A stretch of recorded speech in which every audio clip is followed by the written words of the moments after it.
is about BFSI, how to achieve 7.5 crore bank accounts and PM's financial inclusion program.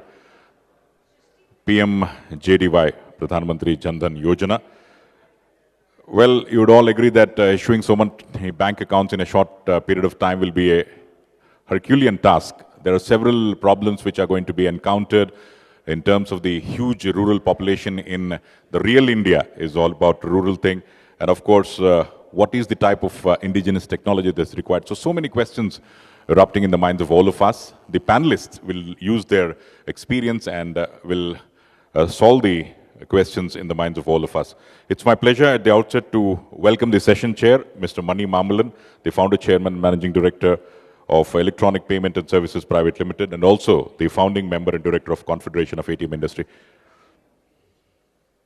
Welcome to you, sir. Kindly take your seat. Ladies and gentlemen, a round of applause to Mr. Mani Mamalan. I would also request the panelists to kindly come over. Mr. Manoj Kumar Nambiar, the Managing Director of Arohan Financial Services Private Limited. Welcome to you, Mr. Nambiar.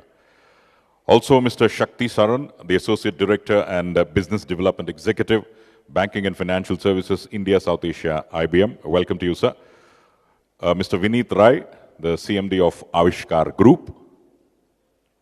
Welcome to you, Mr. Rai. Yeah. And Mr. Suresh Sethi, the Business Head of M-Pesa Vodafone India. Welcome to you, Mr. Sethi. Well, Mr. Anup Nair, we just got a message from the other panelists that he's on his way. He should be joining us any moment. So in his absentia, we would also welcome Mr. Anup Nair in a short while from now. Oh, you're all there. Okay, I just got a message. Farooq is there. Fantastic. I think we need to. Yeah, right. Sorry about that. We just got a message that you're on your way a little. Yeah. Yeah. Welcome to you, Mr. Anup Nair, Senior Manager of Aadhaar-enabled Payment and eKYC. So it's been the question for real India, as Mahatma Gandhi ji said that the real India lies in the village population, and now the time has come to address the rural population so that they get their due, just the way the urbanites have been getting. So that's the reason we are having the panelists. It's now how to achieve 7.5 crore bank accounts. Now, I would request all of you to kindly give a round of applause for all the panelists, please. Yeah. It's straight away over to Mr. Mani Mamalan to take us through this session. So over to you, sir. Thank you. Thanks a lot. Am I audible? Hello? It's okay? Hello. Thanks a lot.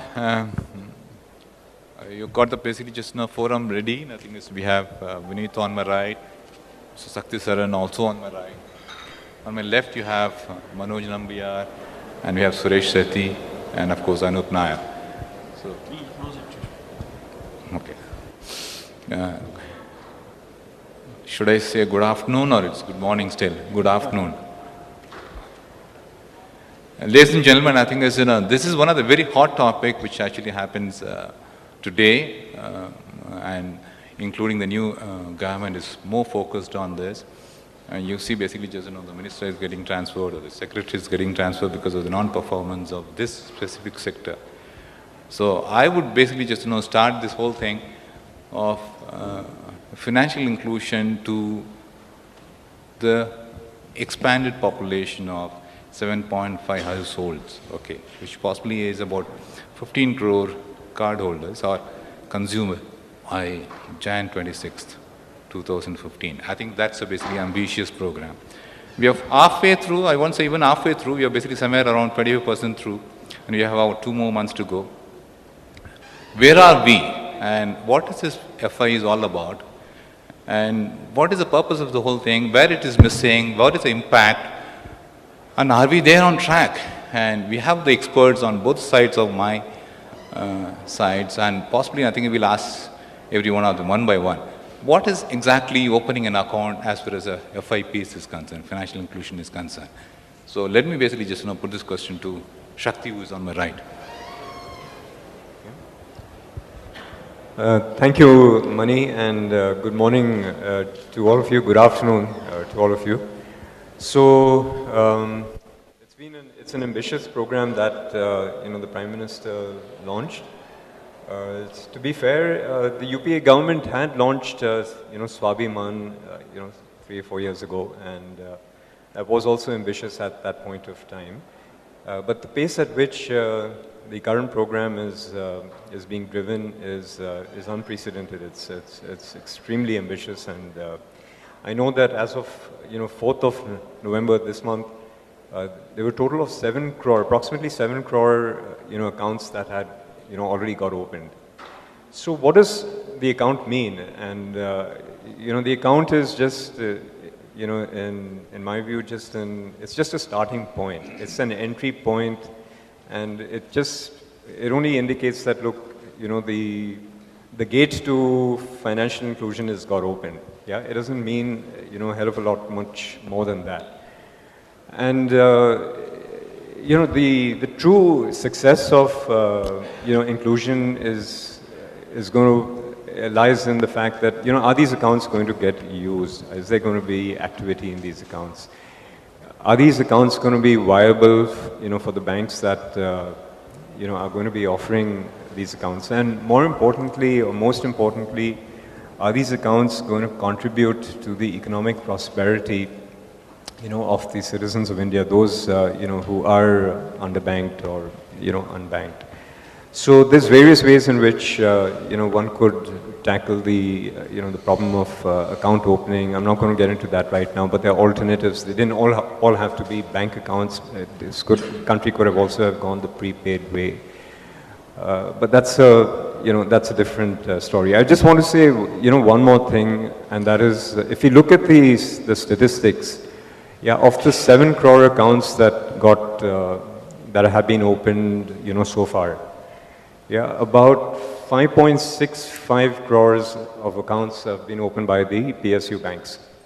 Yeah, and about 1.15 crores accounts have been opened by the regional rural banks. So that's in all about 6.8 crores.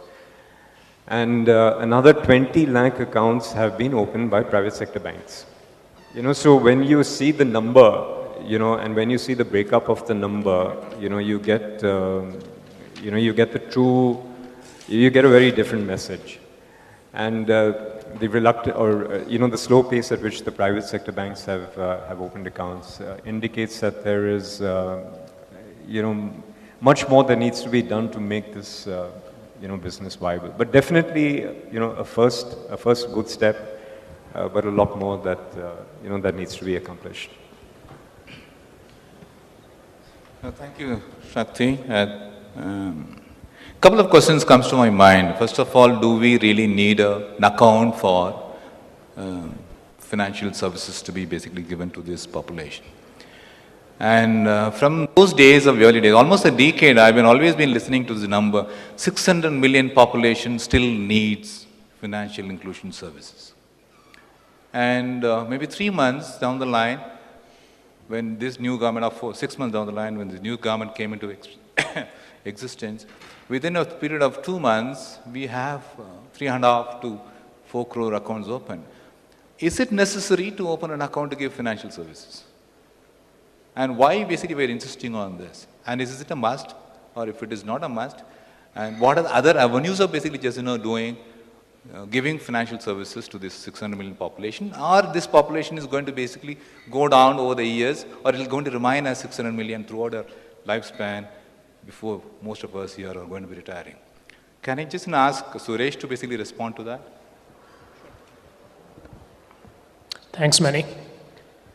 So I think the point we've been discussing is basically the opening of a bank account, the be-all or end-all of financial inclusion. And I think clearly the answer goes far beyond. Because a lot of the focus which has been coming till date is to basically say, let's have a bank account. Now, is the bank account itself enabling financial inclusion? I think we've all learned over a period of time that we have accounts, we have a lot of no-frill accounts, but they're lying dormant. So I think to me, an account is a hook or an access point which can give you access to financial services. So critical is how are you getting people included to get access to financial services. It can be a physical bank account, it can be a mobile wallet. It can come in any form. As long as you can get access to financial services, and when we talk services, some of the basic needs naturally have been in terms of ability to create a place where we can keep our savings. We are talking about the ability to have remittances. A lot of people work away from home, they need to send money back home. Are they able to do it? Today, the cost of managing everything in the form of cash is so high that when you talk about the fact that the money gets digitized is itself a huge efficiency factor. Over and above that, we are talking about other factors like micro loans, micro insurance. Now, these are the services which we have to make available. Now, whether they come in the term of account being the access point or it comes through any other means, I think critical is to get these services to the last mile. And when we talk the last mile in a predominantly cash-dominant economy, we need to create the touch points, which I think, again, if you see the current government, other than the 7.5 million accounts that they are talking about, the other clear factor which is coming into play is the fact that they want that every household should have a physical point at which they can access these services. And by the year 2016, I think they are talking about 500 meters being the distance from each household to have an access point. Now, it is important to understand that today when we are dealing with cash and we want to move into a digital economy so that we have a better access, we have to have the means where we can disintermediate cash.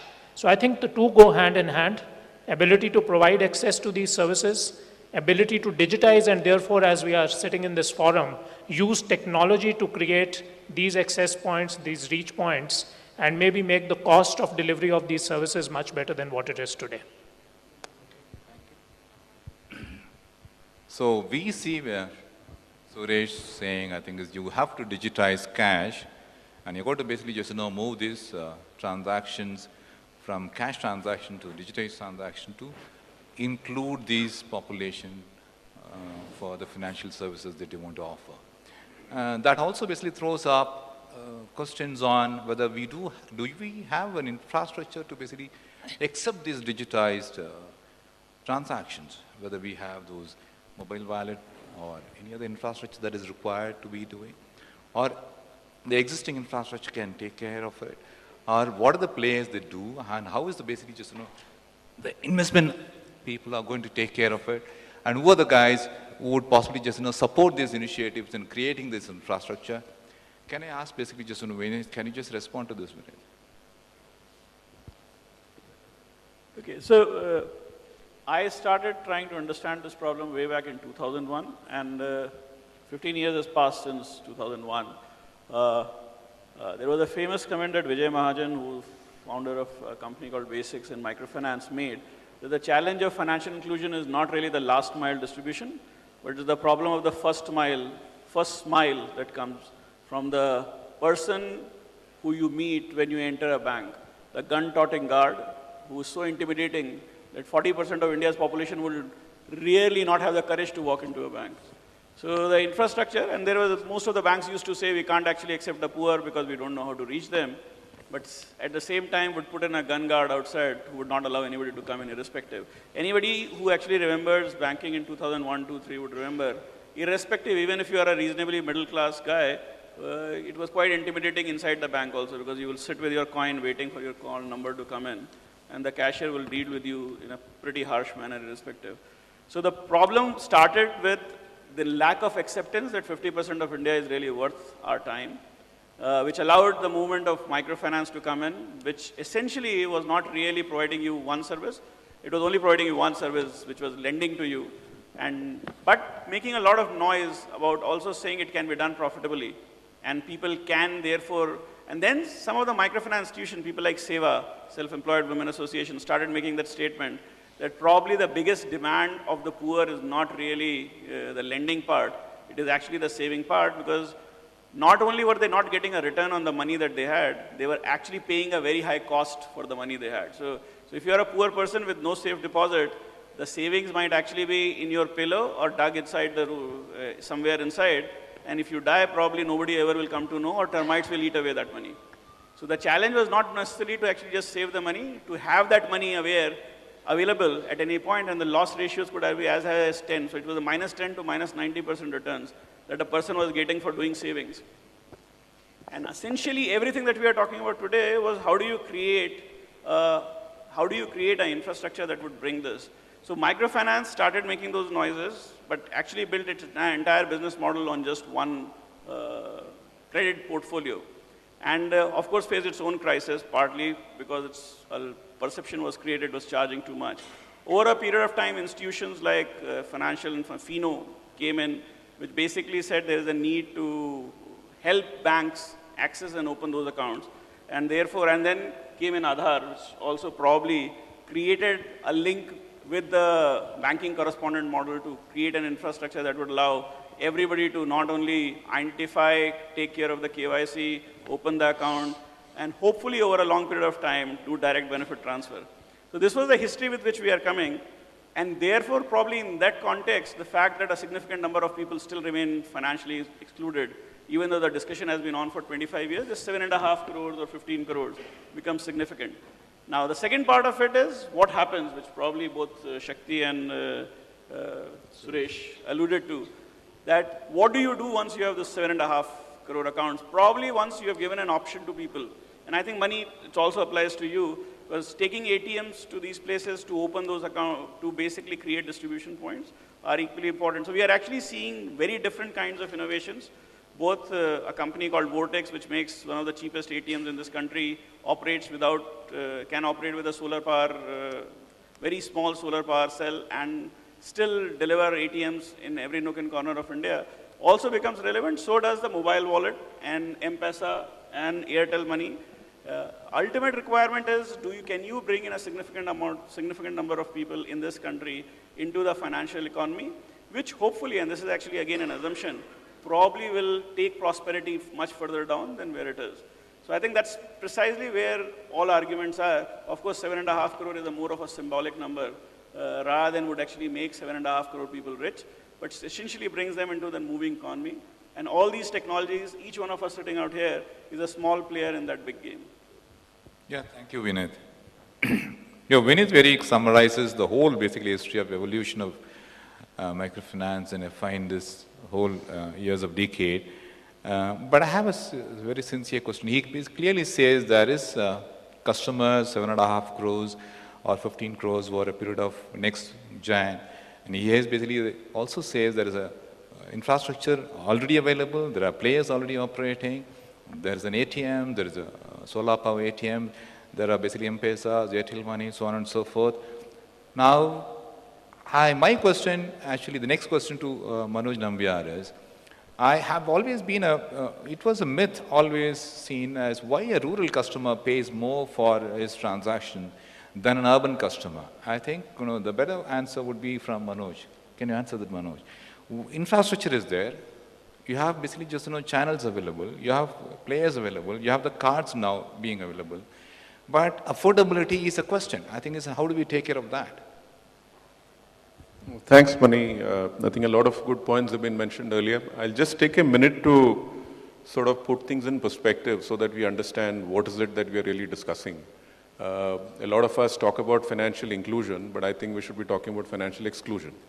Because in a country of 1.2 billion population, hardly about 45-50% of adult Indian population have access to a bank account. And if you look at formal credit, the number is as low as 14%.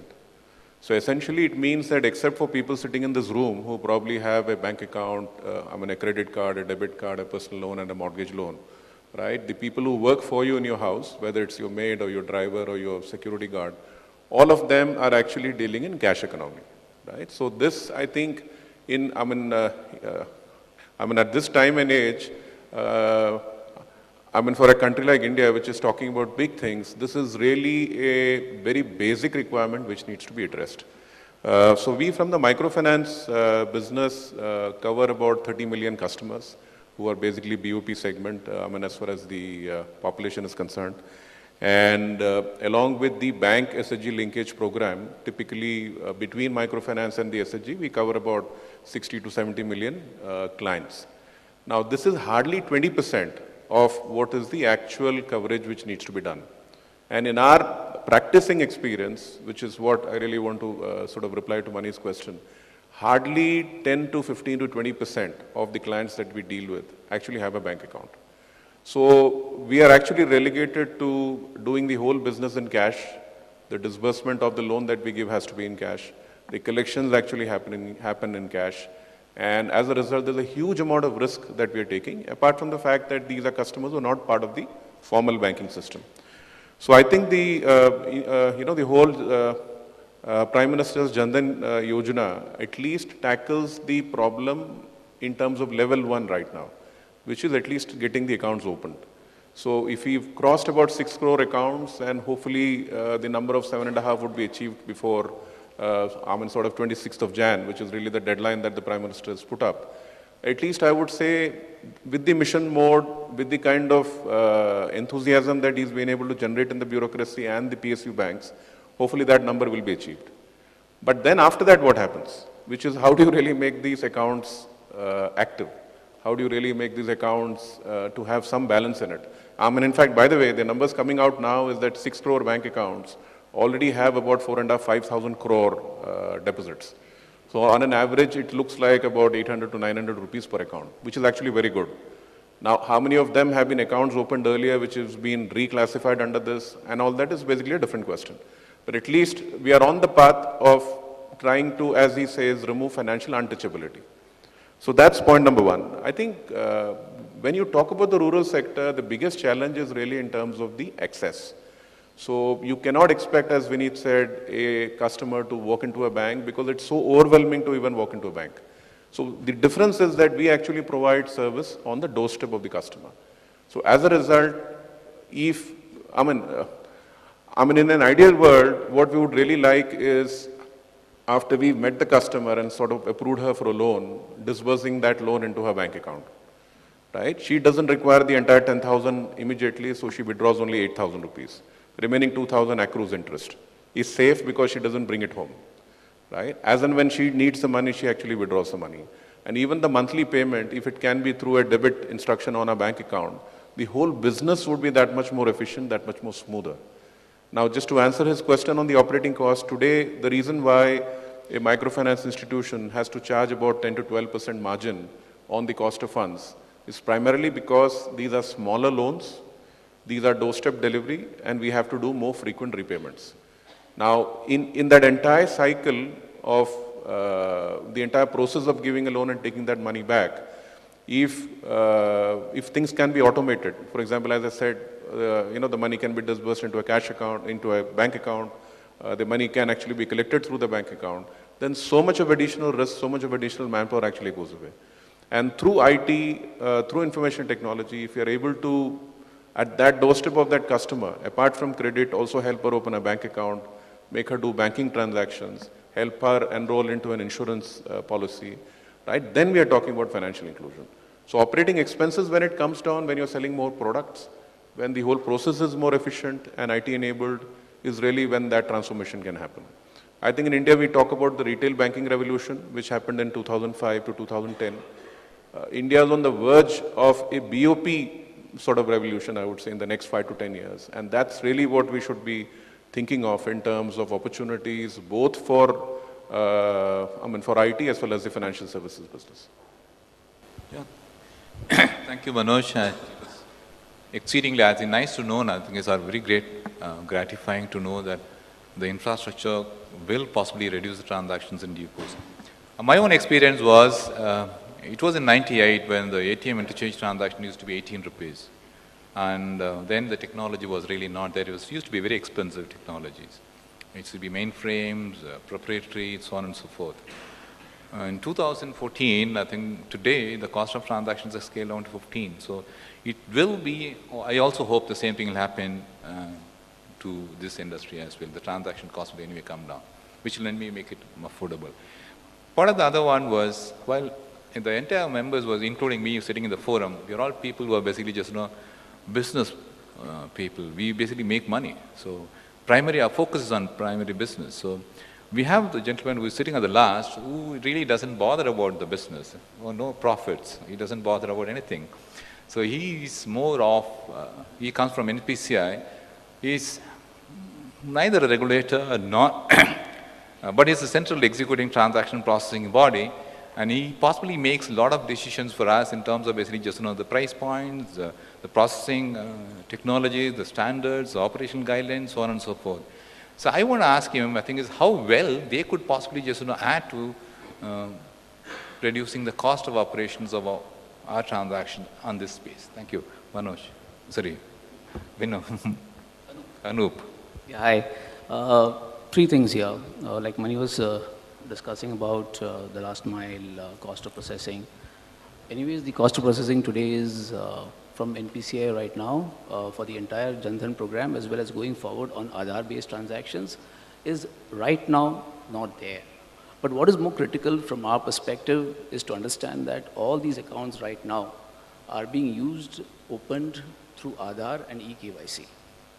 Mr. Nandan Nilekani very clearly said that the only danger to this entire program is the danger of financial constipation. Okay? We have about 160,000 micro ATMs out there which need to be enabled to accept card and PIN transactions. Also bear in mind that all these account holders are going to be issued a RuPay debit card. I do not think that anywhere in the world such a huge issuance program with the help of the government of India has ever happened. And like Suresh was mentioning, last mile authentication, this is where M-Pesa could also come in with regarding to the spends that will happen. And starting the 15th of November, you got to have to see DBT starting across the entire country. So we believe that the 4,500 crore rupees that is lying in the accounts of various account holders, apart from what the government is going to pass through as a DBT, will be the kickstarter for the transactions to happen across the country. Cost of processing right now, as you said, we're not making money or we're not going to make money, but I'm sure that that would not be the roadmap in the foreseeable future. Thank you, Anu. That reminds me, regulator is anyway going to be basically just non-committal. He'll anyway basically just above board. He won't take decisions on the forums. Having said that, I think he's bullish about those numbers coming up, a huge basically issuance of RuPay debit cards. But one of the challenges is it's not debit. We have accrued basically so much of savings bank account, so much of money coming into the system. It's basically the liquidity of the customer. Does he have a liquidity? The free doles of 5,000 rupees for going into every account. Will it suffice? Once that is exhausted, what will he do? Is he generating enough basically liquid within the system or the doles which can basically create sustaining basically just financial services that can be utilized by him thereon? Otherwise, once 5,000, after that you don't find him at all. Once included, after that is excluded. You could again get him back to another 5,000 through another medium of financial inclusion. Is this the way going forward? Will that be the way forward as far as this is concerned? Can I ask Suresh to respond to that? So I think I would step back a bit and actually just corroborate some of the things which Manoj said. When we talk about these accounts and even the viability, the continuity of those, let's slightly step aside, and which was to the last point saying, is account opening a criticality? Today we talk about the fact that there are almost 900 million mobile cell phone holders. And if I take it on an actual basis, we are talking about, say, 500 million unique subscribers in the country. We are talking about the fact in even rural India today, where there's only 5% penetration of bank branches, you've got almost every household has one mobile.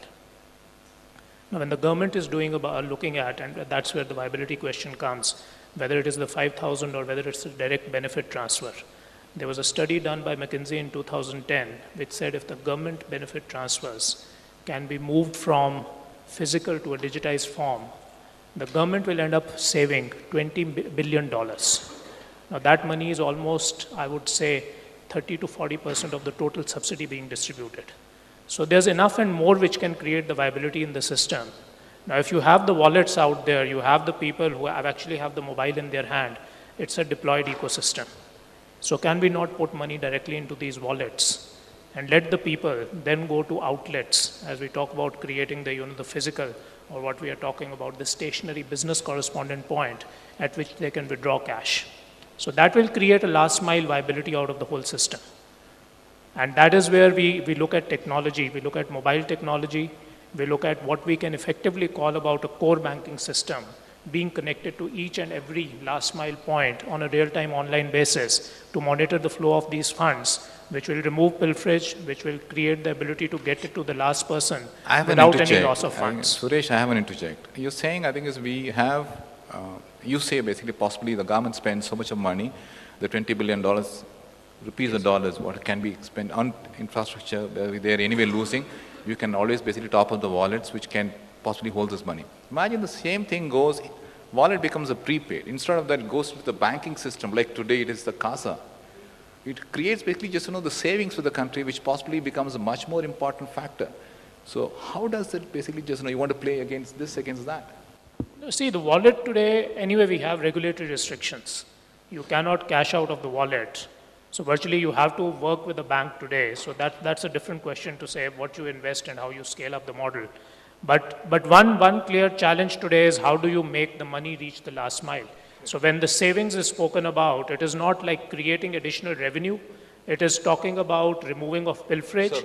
It is talking about the fact that the money is not reaching the last mile. So the person who's a recipient, today there are enough and more statistics which talk about the fact that out of various subsidy schemes, a lot of them are today having almost 80% of their budget sitting with them because they can't make it reach the last mile. So this is what we are talking about. So one is purely a remittance product to say how do you make the money reach. The other one very rightly so, that if a person is getting the ability to digitize money, store it, maybe even on the wallet, can he get a return on those funds? And that is where some of the thinking from a Reserve Bank of India perspective, when we talk about a payments bank, you're talking about a savings product which can sit on a wallet and you can give a return over there. So those things get combined. Now, whether it's the banking system, the other partners like telecom companies, who brings it to the ground, I think that's immaterial. The question is somebody has to invest, create a scale to the business, because this is not about saying what is the cost of opening the first account. It is the business of saying that when 500 million households are in this ecosystem, or the ones which are definitely today financially excluded, then what does it become in terms of a viable business model? Okay, thank you. I think that was an exciting explanation. So possibly, I think as he clearly explains, it's possibly the private-public partnership, the banks and the telecom players together make a viable opportunity for giving services, thereby making money as well as helping the economy the way it is growing today. But I have a question for Vinit, which very clearly says, this public-private partnership, to what percentage of public-private? Because I understand the way basically this government goes, basically he wants the government partnership less and basically just a private partnership to go. As an investor, how do you think, and I think is you can encourage this partnership of ratios or increase the private partnership on this and help to achieve those basically targets envisaged in these programs? Well, investors really can't do much except wait for somebody else to forge these partnerships and come to us and ask us to invest. But I think you can look at the industry, and how do you want to basically look at those industries which would possibly do the PP? So I think if you look around and see the policy movement that has taken place, I mean, for a very long period of time, you had not seen any bank getting a license. Over a last period, last 3 years, you have 2 new banks who have been given license, and then new policy initiatives, which hopefully would lead to the payment bank and small banks idea coming forward, which essentially then create, so, I mean, we were talking about within the investor circle that probably because of the dampening in the microfinance sector, on the financial inclusion side, the investment opportunities have died down. But the more I think about it, in last 1.5 years, probably the number of opportunities that have emerged on the inclusion side with a much higher level of maturity and probably much higher level of sustainability and accountability is 10 times than what it was in 2007, 8, 9 when microfinance was going up. Partly because if you can see institutions moving into small banking or the new kinds of interventions where, I mean, Suresh was mentioning that some banks want to become payment banks, which sounds ludicrous because as a bank you in any case can do most of these things. But the critical aspect of any partnership that's going to be worthwhile would be that with what thought process you go in. If the bank continue to think like a financial institution and the technology company takes all the technology risks, then the partnership's questions or equation of partnership probably does not come through. Until unless the technology companies looks at the risks of what the financial company is thinking about, and the financial company thinks about the investment for the long-term value that is being created, like Suresh mentioned, The partnerships will continue to be on the fringes. There is always an aspirational game that is being played right now. If you are an NBFC, your return on investments are always higher than probably you will be as a bank, even though there is an argument that becoming a bank is more prestigious. So a large number of NBFCs aspire to be a bank, but a large number of us cannot understand the logic, the financial logic of trying to be a bank, other than boosting your ego. And probably, and a lot of other arguments are that sustainability goes in. So there are far too many reasons which actually goes beyond an investor's logic that plays into how ecosystems mature. I think what we are seeing right now is a reasonable movement in the ecosystem at the policy level and on the ground level in terms of financial inclusion and looking at sustainability. I mean, go back to 70s, 80s, 90s, there used to be a big dhol and people going and distributing. I think there was one of the government agencies actually setting up loan melas and distributing money to anybody, all and sundry. From there, we have come a long distance where some level of accountability exists both with the government institutions as well as the private. And I think the financial inclusion thought process has been pushed in. It is forcing people to rethink, with the international banks also coming under the same kinds of priority sector lending norms as are the public sector and the private sector banks. Probably the field is far more leveled in terms of the kind of onus everybody carries. And probably there is going to be more pruning of priority sector lending avenues for people to not walk away from the financial institution side, which will then force new opportunities to emerge. And I think as investors, this disruption is basically what would give us opportunities to create new interventions, as has been seen in the last 3-4 years. Yeah, thank you, Vinay. Shakti, I have a question for you. I think it's very important. I think it's most of us think the only way, I possibly think largely, the only way to basically just, make this successful is you have to increase the affordability and the cost has to come down. These technology providers like you should possibly just, have the concept of cloud computing or basically just, big infrastructures, volume versus value, so on and so forth. I think is how that basically just, organizations like IBM basically helps basically reduce costs so that basically this services are available to all basically organizations, which possibly you can create a cloud of organization, the X, Y, you can be Dhanlakshmi supporting, there'll be some other supporting. How do you think that, you can help basically just, reduce the cost of, so that basically just, this spreads across the country? Right, terrific question, Mani. Just allow me to go back to comment on what Suresh mentioned, because that has a linkage to what I'm about to say.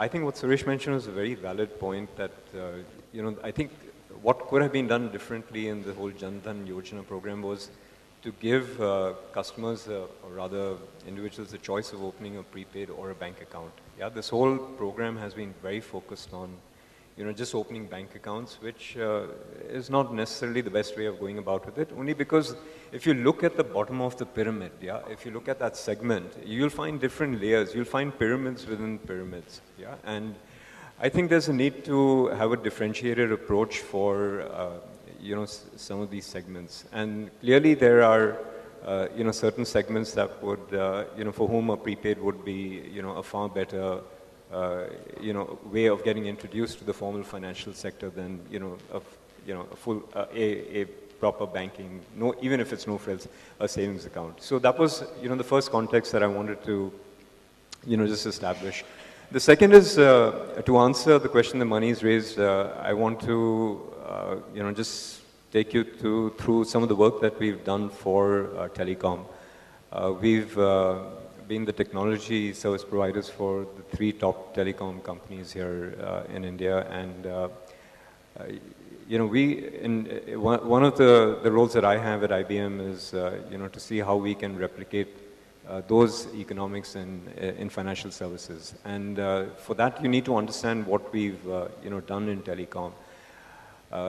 If you see the telecom industry, the difference between telco and banking is that the unit of record, yeah, everything in terms of technology is in bits and bytes, right? So the unit of record in a telco is a CDR, or a call data record, whereas let's say in banking it's a payments transaction, it's a transaction, yeah, which is a double entry. But you will find that in telecom, telcos have the number of CDRs that telcos have is a big multiple of the number of transactions, that banks have. So much so that, a large telco would typically have 18 petabytes of storage compared to a large bank that has only 1 petabyte of storage. Yeah, so you're seeing the difference in terms of scale. But at the same time, telecom has managed to provide a greater sense of affordability than, in a relative sense, as compared to financial services. And there are a whole lot of reasons for that, and we could have a separate discussion on that itself. But this one key thing here is that scale really counts. Yeah, scale is will contribute to making inclusion or making financial services more affordable. When I say more affordable, it means less costlier to the provider and therefore more affordable to the end consumer. And it's a combination of two things. One is the technology. So, we are doing a lot of work in cloud. There's large-scale investments that, IBM is making in cloud, and you'll see more of that in the months ahead. But it's a combination of, technology as well as, it's not just technology, it's a combination of the commercial construct that the service provider enters into with, with a bank or any financial services provider.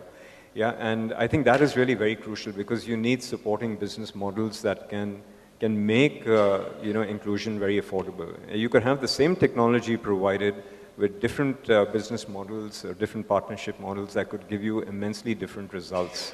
Yeah, and if you're looking at, long-term, low-cost economics, there's newer and newer models that, people, companies like IBM are experimenting with. So it's a combination of, both of these money that would give you the economics. I think, Manoj, is what I understand from what I was saying is you possibly have uniform technology, some standards, some operational guidelines, which is basically just, across basically just various entities, which will naturally cut the cost. Is it so? And I think, is in your own experience, you need basically some standardizations across basically just, all these platforms of technology operating there, but you think that cost will go down? No, I think, see, the whole problem today is that there are so many different types of models being experimented, right? I think for each... To add to that, I also have another added question to that. The reason I am asking this is the cost of a transaction not necessarily mean just basically the cost itself. I was basically just sitting with Suresh just before you all came in. We were actually talking about moving money from one end to another across basically the country in terms of basically creating velocity of money from one X to multiple X's in a day. Okay? So if technology is going to be basically standard and across the basically platform same, will it help that basically velocity of money to be much more increasing? Which was the question, so possibly you can answer, and then go to... Yeah, so I think this is the classical question of whether you should have standardized socialism kind of policies or systems, or should you encourage capitalist efficiency, right? So unfortunately, too much of either, does not really work. So if you look at today, one banking correspondent cannot talk to the other. One bank can talk to the other, but one BC cannot talk to the other. So essentially what has really happened is that you have individual banks which have opened up their outreach programs, but the BCs interacting with customers at that ground level can only deal with that customer and then the bank, right? So, but as I think Vineet mentioned, there is a lot of positive headwinds in the sector.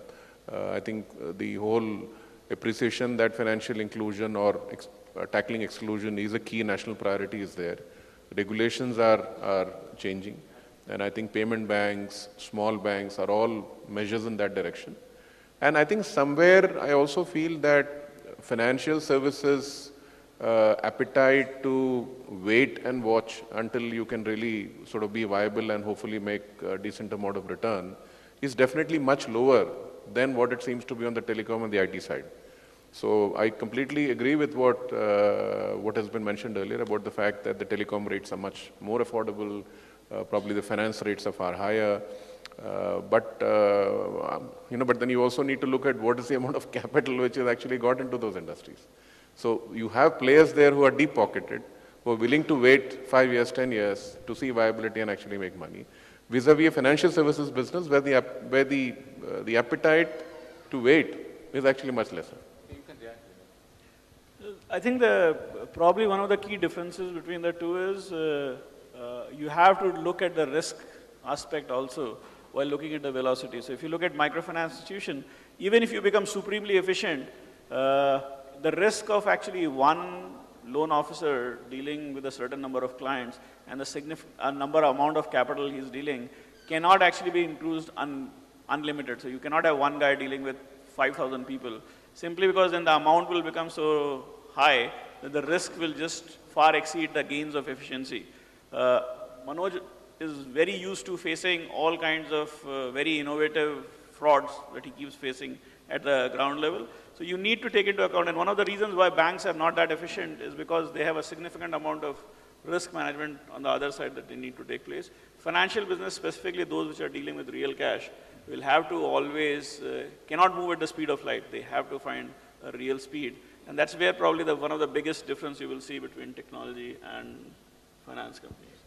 Yeah, I think it's coming up to, I'll have another question on dispute resolutions and underwriting dispute resolution. Mani, just one interjection here. When we talk of interoperability, under the PMJDY program, what we have done is that under the aegis of NPCI, most of the banks today have now got onto the interoperable environment. So for example, the customer of X bank can actually walk into a micro ATM of another bank and do a transaction. So we have enabled that. The ecosystem is getting ready for it. And we believe that RuPay, either in physical form or a telecom form, could be an ideal way to go forward.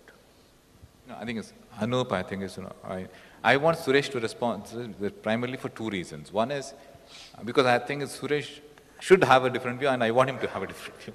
One is financial inclusion is just not RuPay. Let's be very clear about it. There is a wallet element, there is Airtel, there is the M-Pesa, so on and so forth. And interoperability, not only there with you as a settlement agency or processing transactions, they also have, maybe having, between Airtel or M-Pesa, they should possibly having their own basically mechanism of interoperability of processing transactions. Because they do anyway have from the telecom side, so I don't see why they can't have it on that side. So my whole intent was, can they reduce the cost? Which is what the intent was. By doing so, if they could reduce the cost, that's good for the customer.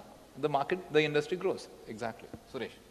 No, I think the question was twofold. One question or point raised by you was the fact that today do we need a homogeneous technology across the board to be able to sustain this model, and scaling that up, can it become a lower cost?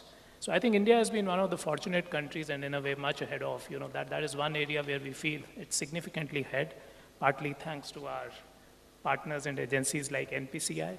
Interoperability is something which India has worked on much ahead of time. So even when we see where M-Pesa, for example, succeeded in Kenya, we see early green shoots coming over there now when they are actually talking about interoperable systems. But over here, thanks to payment and settlement systems of RBI, agencies like NPCI, all banks are today, for example, interconnected, as Anup rightly mentioned.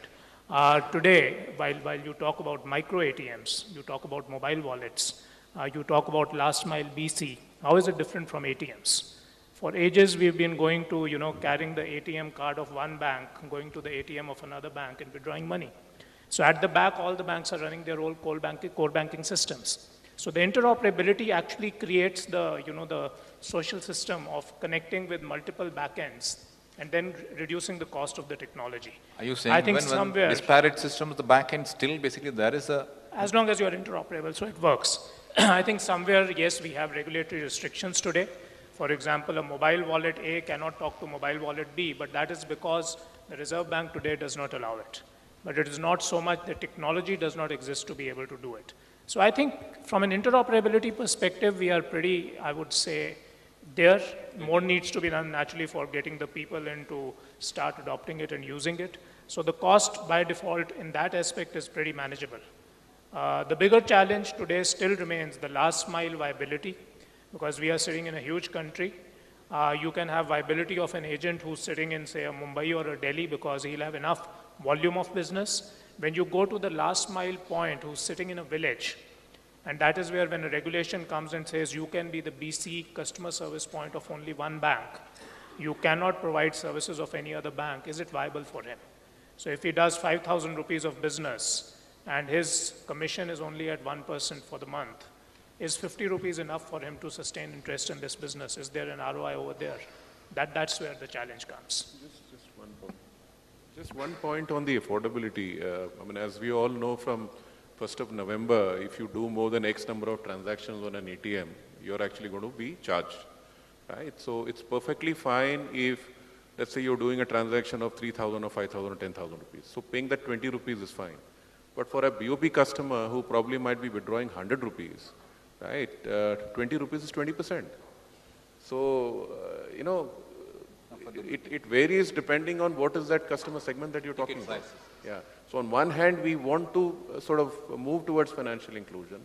On the other hand, things like this will actually make it more difficult. It's a valuable point.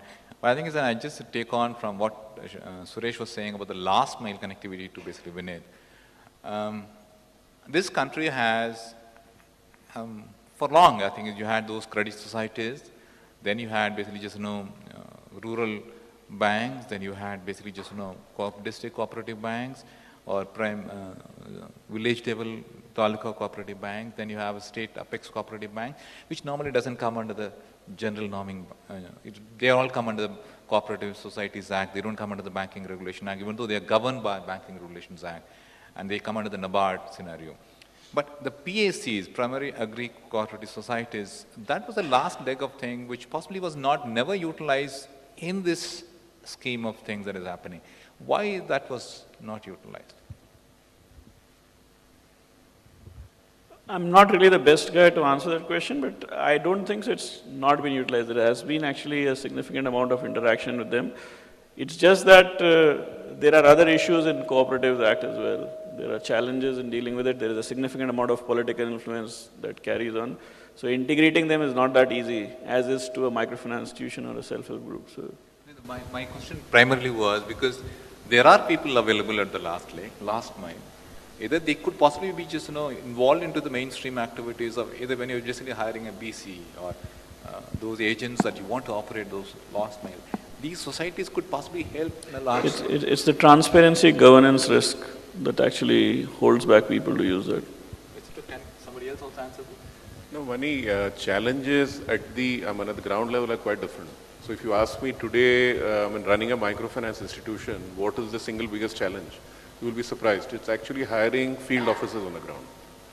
So we talk about people being unemployed, we talk about giving opportunities to people at that level, but unfortunately the reality is that everybody wants to have an easy sort of job which really pays very well, and most of the attraction is actually to move from there into the urban areas, right? So I think there are challenges in getting the right people, and as Vineet said, if you're really dealing with money, at the end of the day, you have to look for a certain level of integrity, a certain level of intelligence and education before you can really hire them.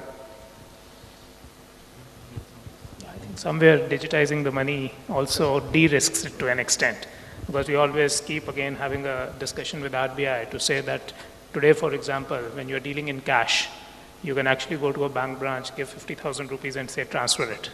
When you come to a mobile wallet, you say don't do more than 10,000 rupees.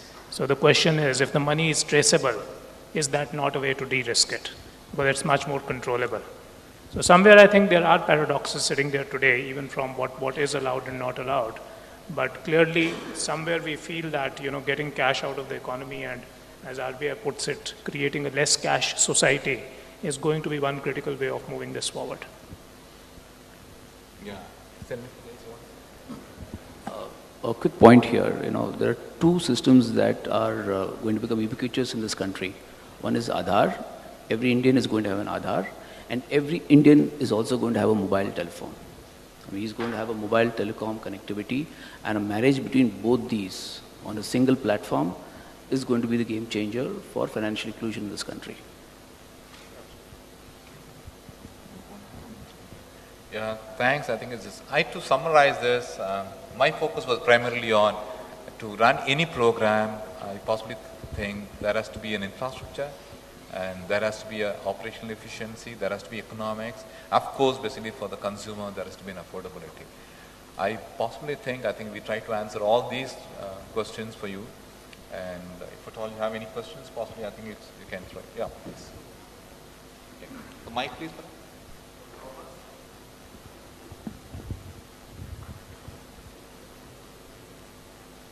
Take the mic. Thank you.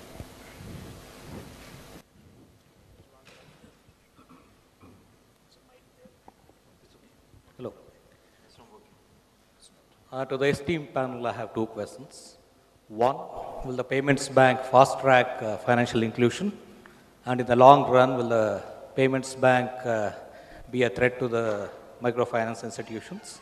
And the second question is, for any business venture to sustain, there has to be a profitability somewhere down the line at least. Where do you think this departure from kind of a social banking without looking at profits to a real commercial venture where it will break even and make profits, where exactly do you draw this line in terms of time, in terms of maybe facilities or functionalities that you offer?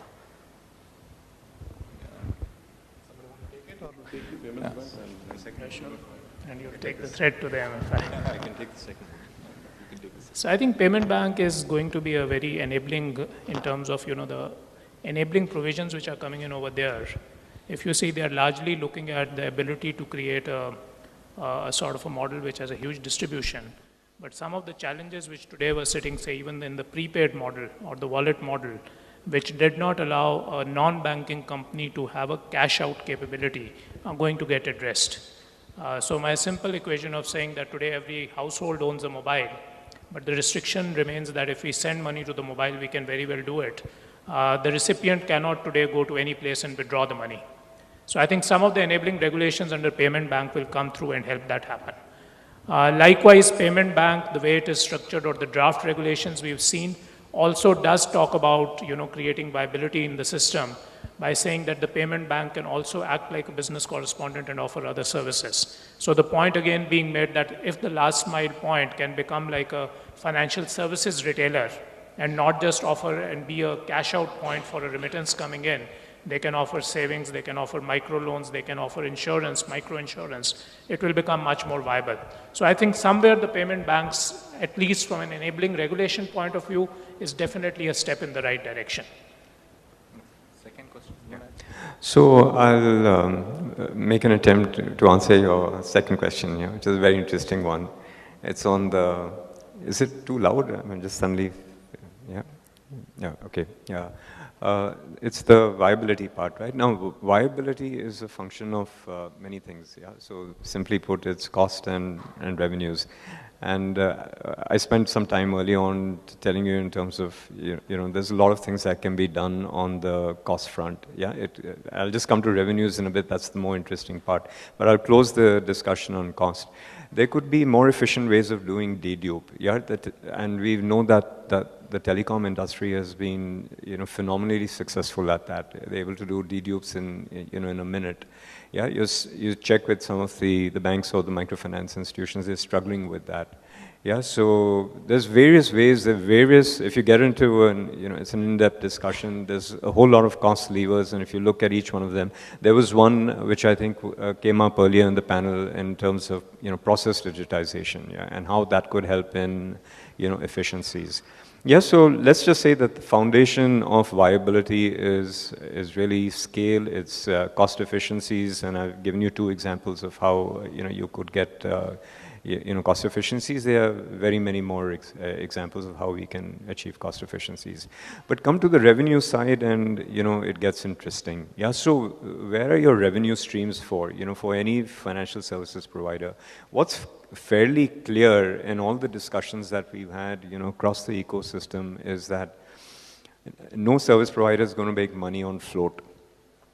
All right, by far and large, yeah, notwithstanding, some of the stats that we've been seeing recently, float is not the key driver.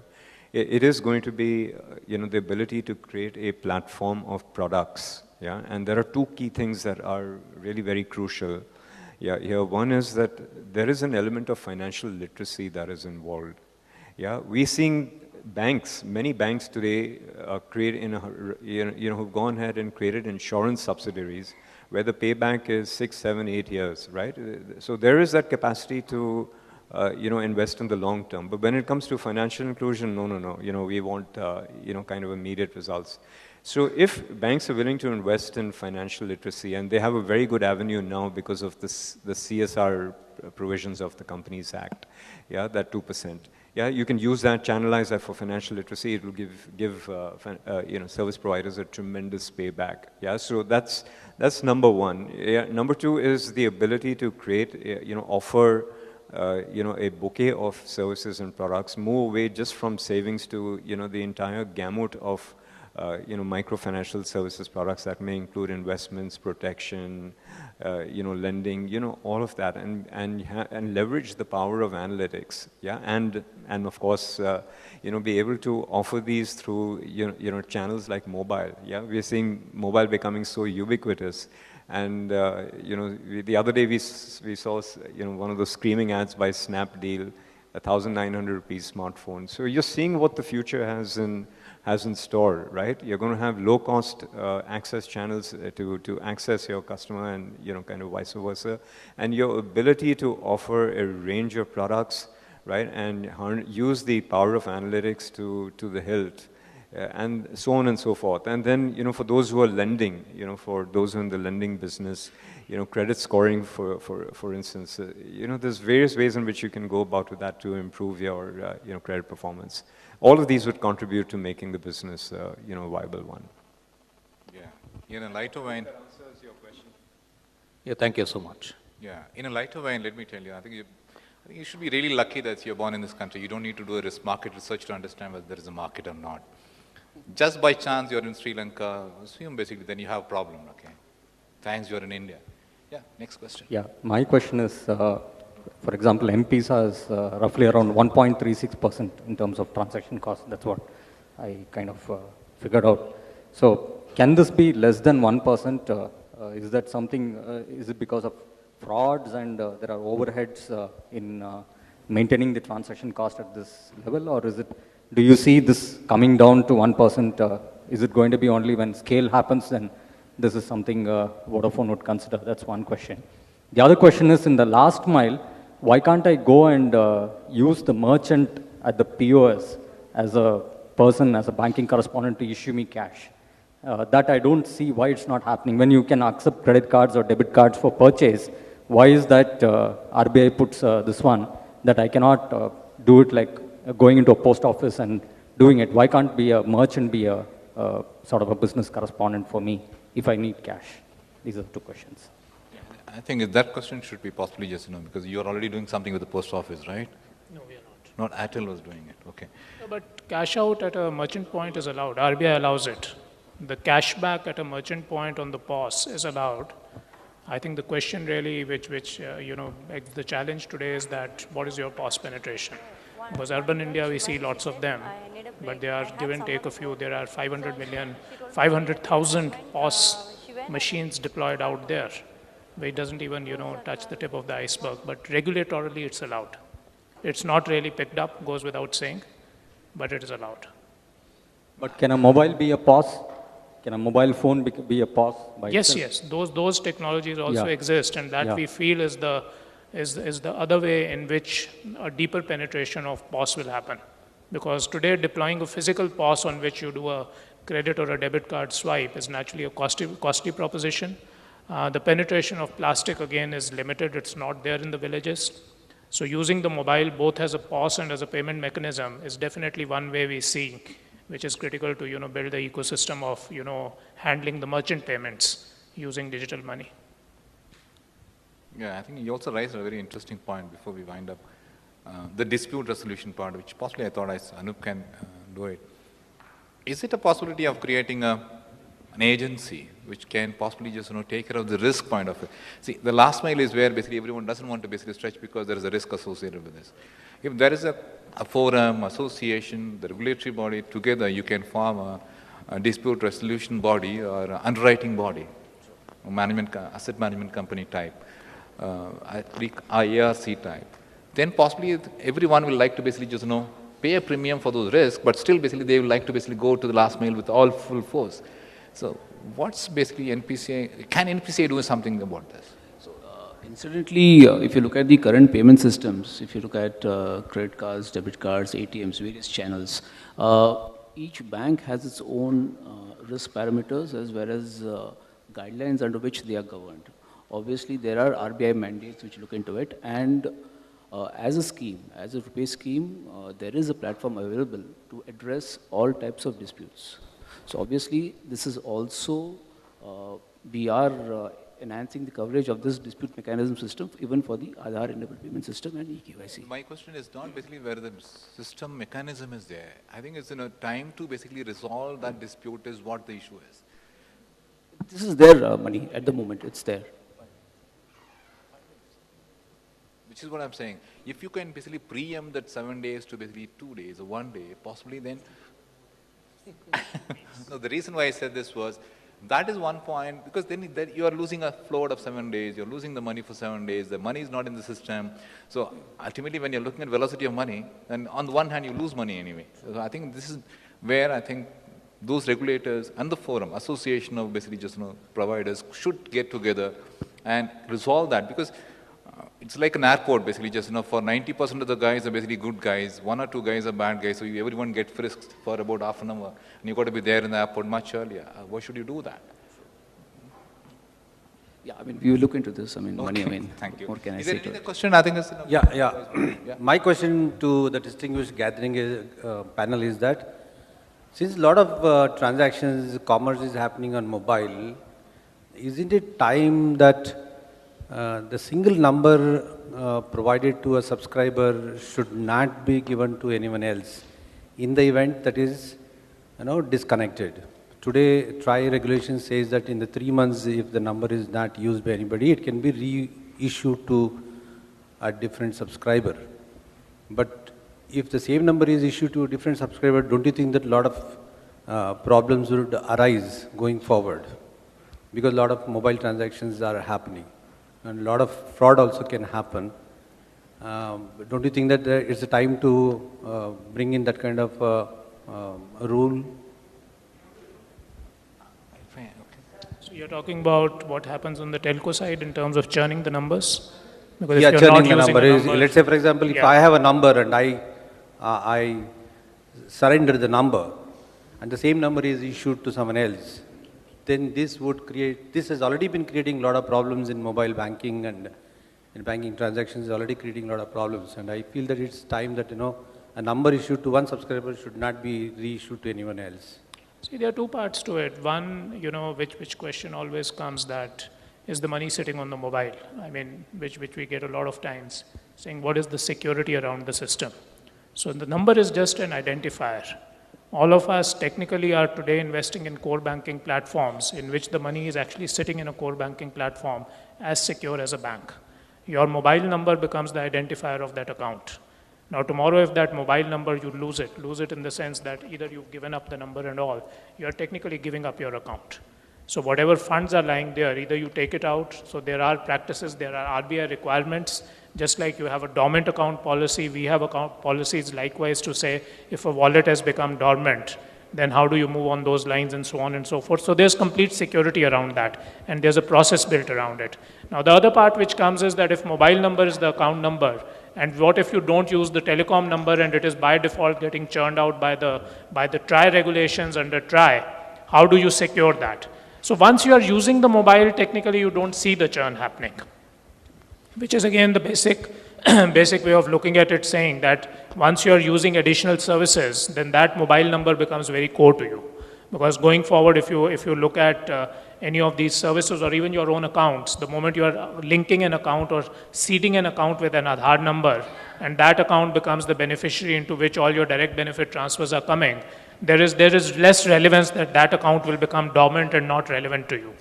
So I think it is reasonably secure today in terms of how the mobile number is becoming basically an account number and how it remains secure for you and does not get defrauded to that extent. To add to that, I think you should also see the future maybe when the mobile, along with the Aadhaar, which possibly become a unique identifier for you. So without the Aadhaar, possibly nothing is again you lose that. part of the transaction. Of course, basically, as Suresh also said about inoperative accounts in the bank. You have an account, don't close it, go to another bank, open another account. You lose the money, but the amount remains with the bank. The same thing happens here as well. So you don't lose the money ineffectively anyway. Anybody else? Otherwise? Yeah, thanks a lot. Thanks a lot for being patient with us. And thanks for the opportunity. Thank you. Bye-bye. To Mr. Manoj Kumar. Put your hands together, ladies and gentlemen. That's Mr. Manoj Kumar. Thank you so much. Mr. Vineet Rai. Mr. Suresh Sethi. Mr. Anup Nair.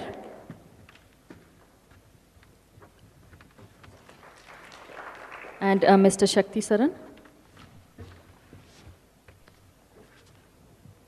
I request Mr. Shakti Saran to kindly present a token of our gratitude to the session chair, to Mr. Mani.